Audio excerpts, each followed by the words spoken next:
ఇక్కడ మీకు చూస్తున్న దృశ్యాన్ని చూస్తుంటే ఏమనిపిస్తుందో తప్పనిసరిగా కామెంట్ చేయండి. ఎందుకంటే తాము నమ్ముకున్న పనిని తమ దైవంగా నమ్ముకొని తమ కుటుంబాన్ని పోషిస్తున్న ఈ జంటను చూస్తే ఎవరికైనా ముచ్చటేస్తుంది.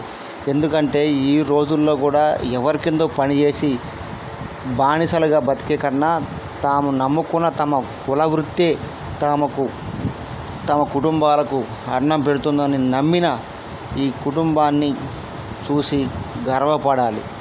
ఎందుకంటే ఒక కుటుంబాన్ని పోషించాలంటే ఇవాళ ఎన్నో రకాలుగా బాధపడాల్సి వస్తూ ఉంటుంది, ఎన్నో విధాలుగా కష్టపడాల్సి వస్తుంది. కానీ ఒకరి కింద పని చేయడం తమకు ఇష్టం లేదు, అసలు అవసరం లేదు. తాము నమ్ముకున్న తమ కుల వృత్తే తమకు బతుకునిస్తుంది, తమ కుటుంబానికి అండగా నిలుస్తుందని బలంగా నమ్మిన ఈ కుటుంబాన్ని, ఈ జంటను చూస్తుంటే ఎవరికైనా ముచ్చటేస్తుంది. తప్పనిసరిగా ఈ వీడియోని లైక్ చేయండి, షేర్ చేయండి. మరిన్ని వీడియోస్ కోసం మన ఛానల్ని ఫాలో చేయండి.